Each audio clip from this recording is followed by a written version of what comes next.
Welcome back to Chapter 1. This is a podcast where we sit down and talk about media, primarily film, books, and music.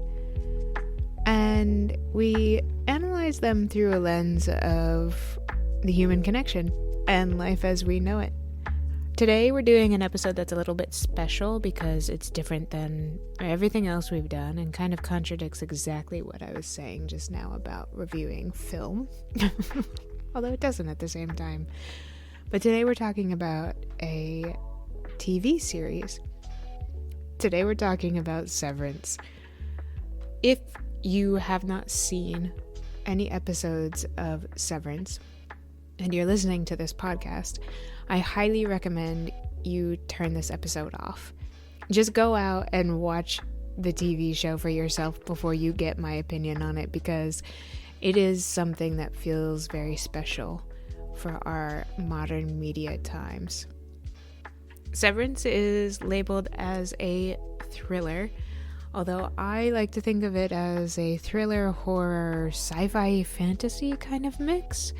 It's really, really interesting and hard to pinpoint exactly what genre it's supposed to be in.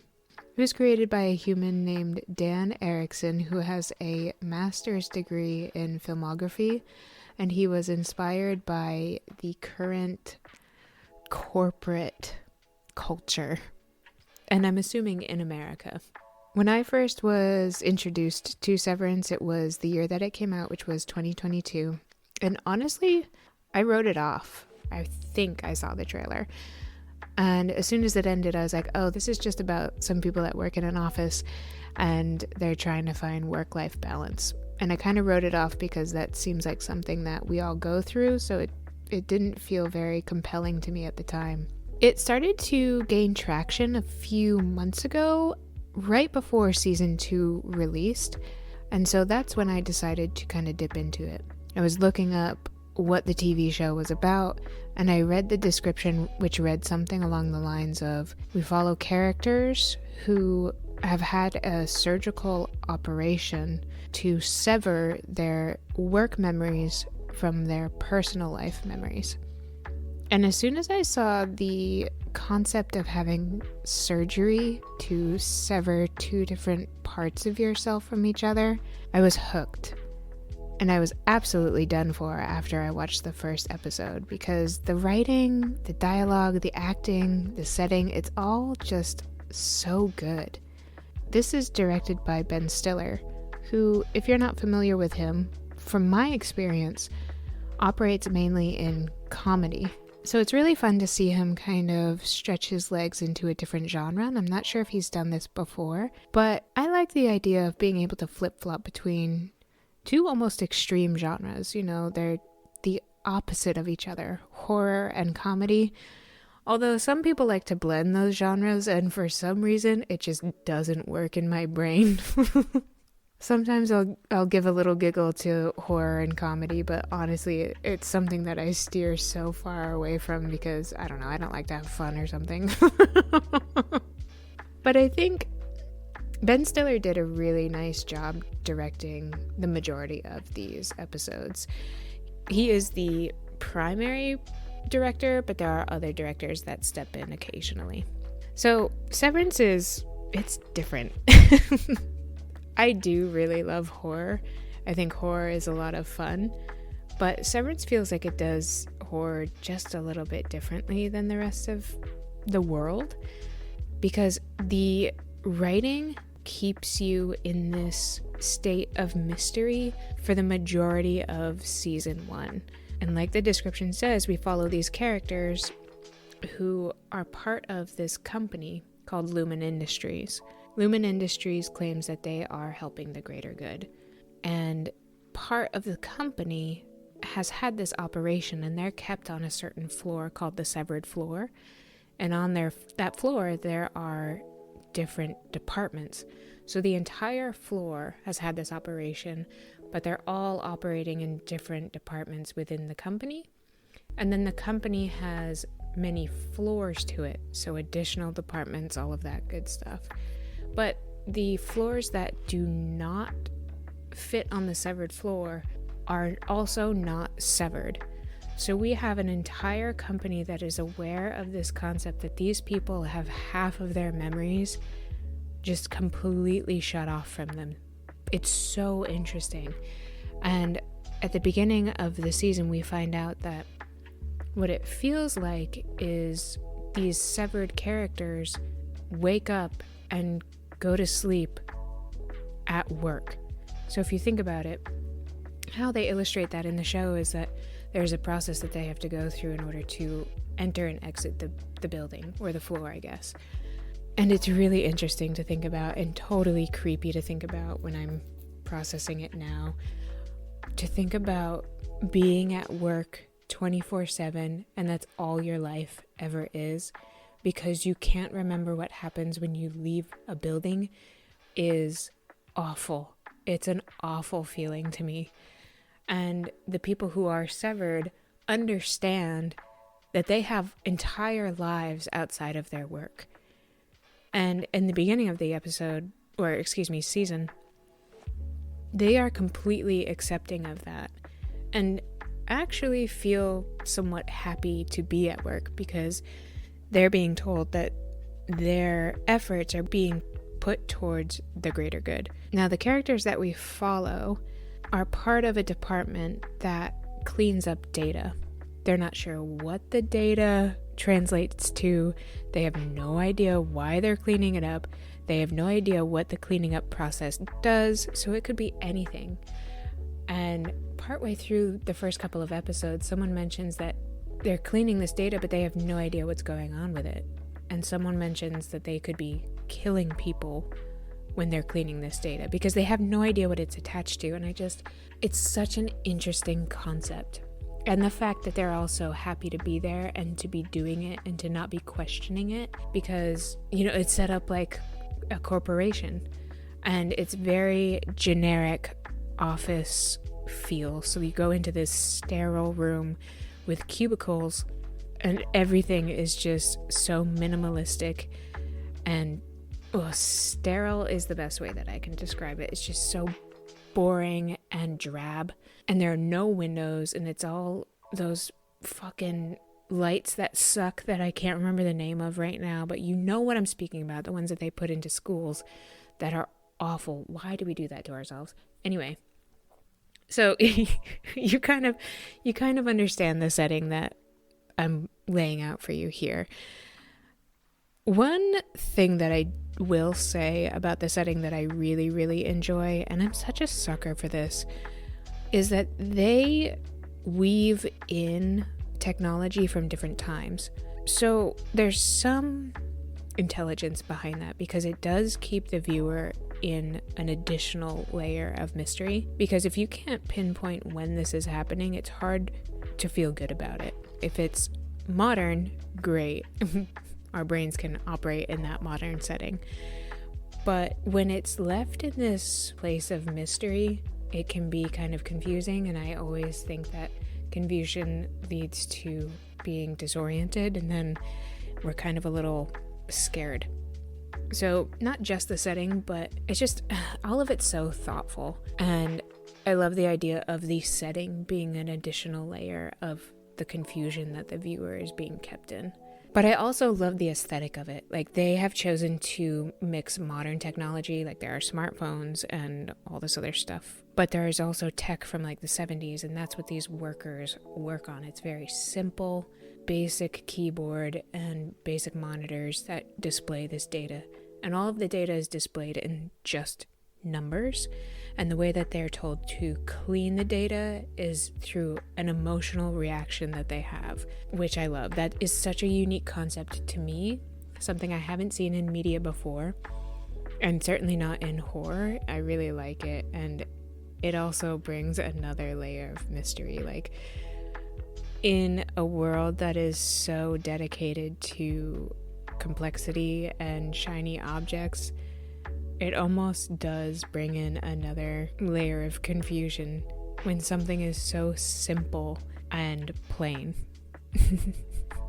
Which I don't know if that was their intention, but that is how I am relating to it now. So the acting is incredible. So when you think about it, we're following these characters who are portrayed by these people, and each of these actors has to keep in mind that they are playing twins, essentially, because they have one person that they need to display that works on the inside and one person that works on the outside. So they have two different mindsets that they have to be in. And as the season goes on, those mindsets, they start to overlap. And it's inspiring to see these people on the inside of the business start to question things and take action on what they're passionate about.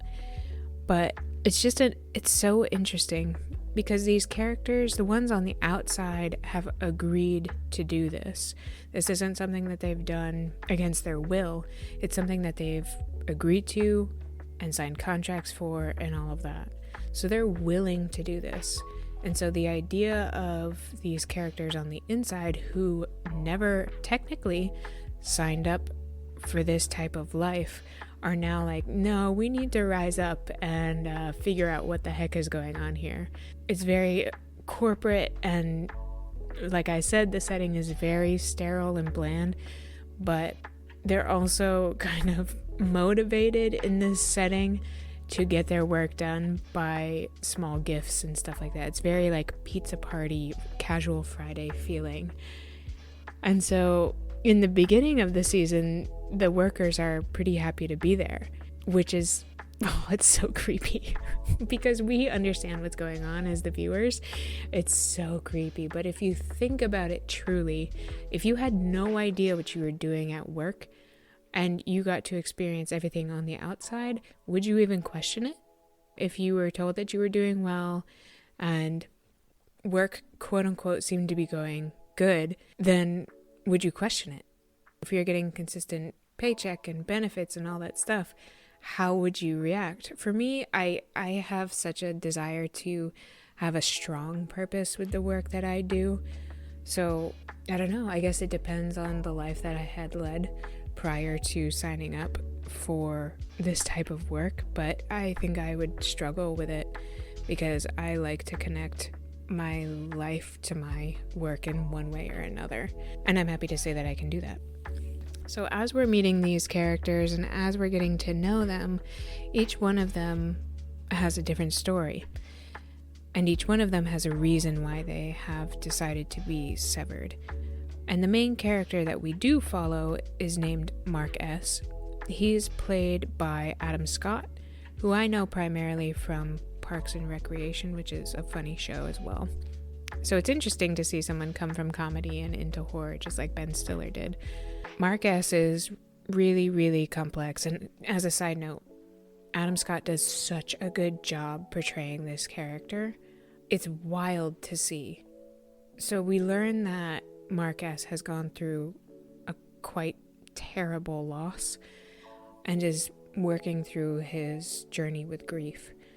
And he decided to be severed so that he could essentially have a break from the weight that he was feeling from his grief. And Adam Scott does such a good job portraying these characters who, on the inside of this business, he's happy to be there, he has purpose, he's going through the waves, and we find out in the first few episodes that he's promoted, and as soon as he comes out of the building, he goes into this just heavy character who your heart breaks for him, truly.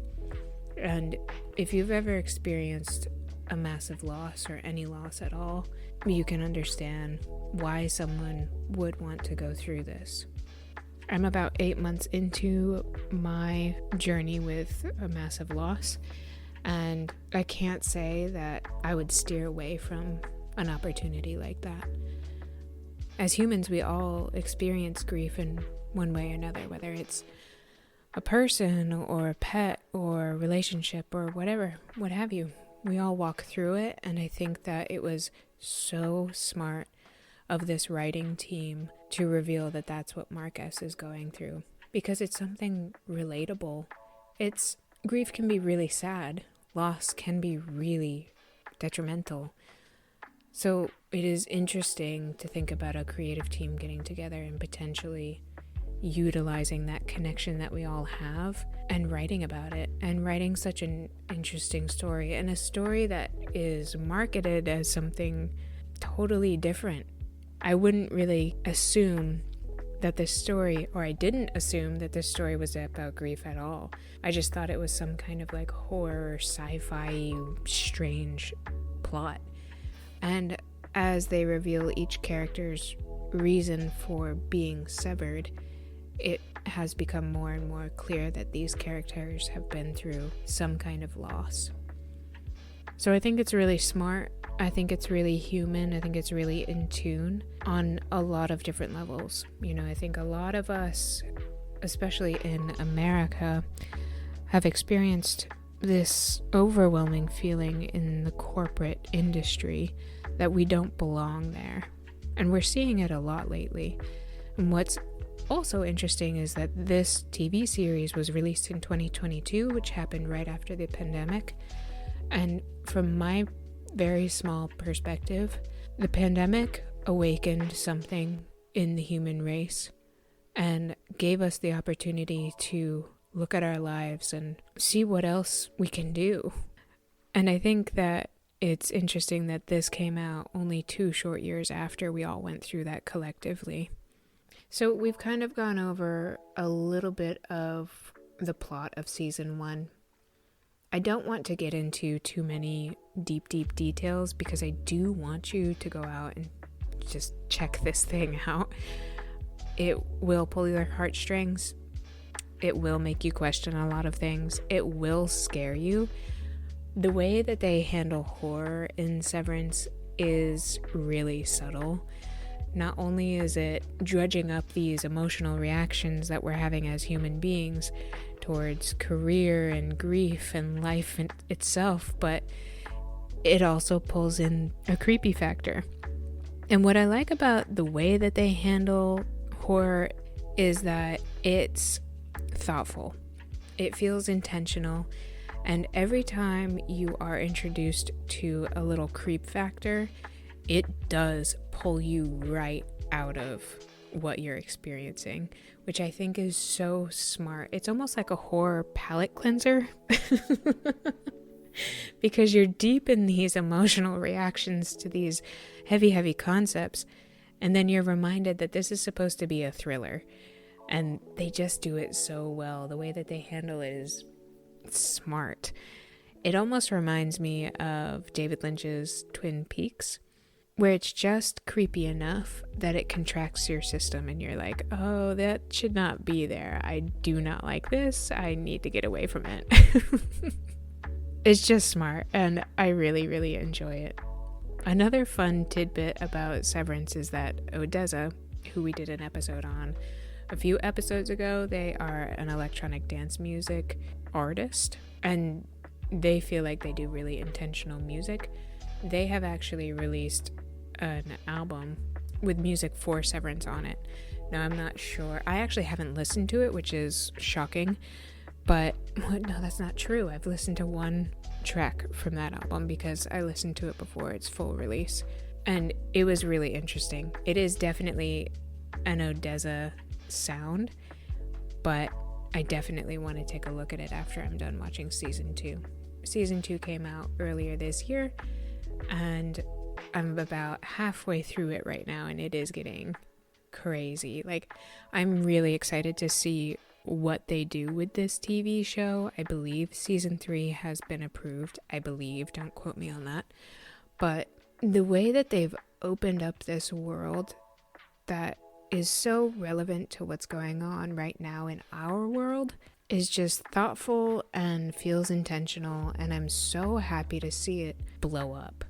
It's not absolutely huge, but I have seen a lot of marketing for it. I have seen a lot of reactions to it, and it just feels good to see something that is going against the grain rise up. Like I said earlier, I don't want to get into the nitty-gritty here. I do want you to kind of go out and venture into your own Severance journey, Please don't get severed, don't do that, but maybe watch the TV show. Check it out and come up with your own opinions and apply your own experiences to it, because it is something special, and I think it's just a little quirky, it's a little weird, it's a little scary. So if any of this resonated with you, and if any of it kind of piqued your interest, I highly recommend taking a look at Severance Season 1. Again, Season 2 came out earlier this year, so the story is unfolding. If you've made it this far into the episode, thank you so much for being here and joining me for another reaction to something that stirred something within me. I'd love to hear your opinions about it, so please sound off in the comments below this YouTube video, and I'll see you in the next one. Bye!